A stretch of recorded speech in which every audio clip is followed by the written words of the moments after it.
everyone. Daryl Seelan with Quality Magazine. I am here with Heather McLemore from A2LA. She just wrapped up a presentation on nonconformities, corrective action, and root cause analysis. One of the things I liked that you said is about gathering evidence, much like a police detective might do.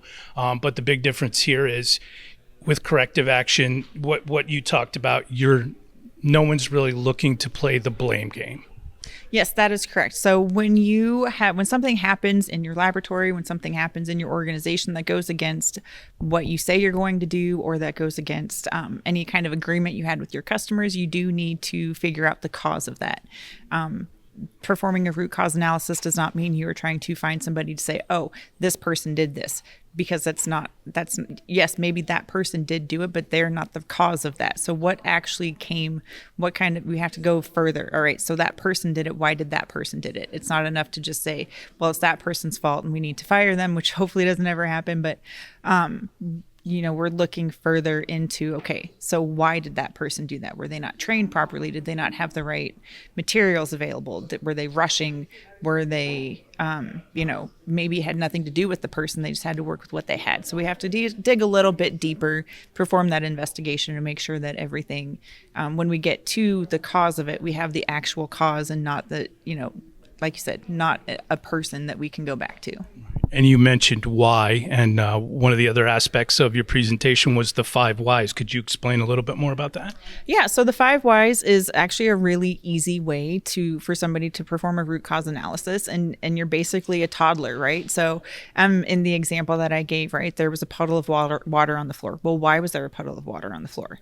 Well, the pipe was broken. Well, why was the pipe broken? And you just continue asking why, and we got down to the root cause of, the control valve was faulty and it's not on our maintenance schedule. So now we add control valve to our maintenance schedule. This likely won't happen again. It doesn't mean it won't ever happen again. We are human, we mess up, but it likely won't ever happen again. Okay, and there was a question, and it basically more of a comment. Somebody had mentioned that often you will hear people say during a corrective action, we just need to go back and train so-and-so. What's the problem with that? So the problem with going back and training, maybe that is what you need to do. Maybe you're an organization that's had a really high turnover. So maybe that person didn't get trained or they got lost in the cracks. But it really stems from there's something deeper than that. Why didn't they get trained properly? Was it because we didn't have, was it because our training process didn't work the way it was supposed to? Was it because we skipped some steps because we had a high turnover and we needed to replace this person quickly? Was it because, multiple different reasons? Just saying we need to do training, that might fix it today. Training is kind of like a Band-Aid response. And while that's effective in the immediate, it's not effective long-term.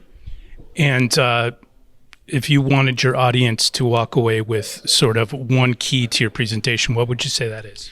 So I think what I see in accreditation, what I see as an accreditation officer and doing assessments is when people do their root cause analysis, they like to come back and say, well, this happened.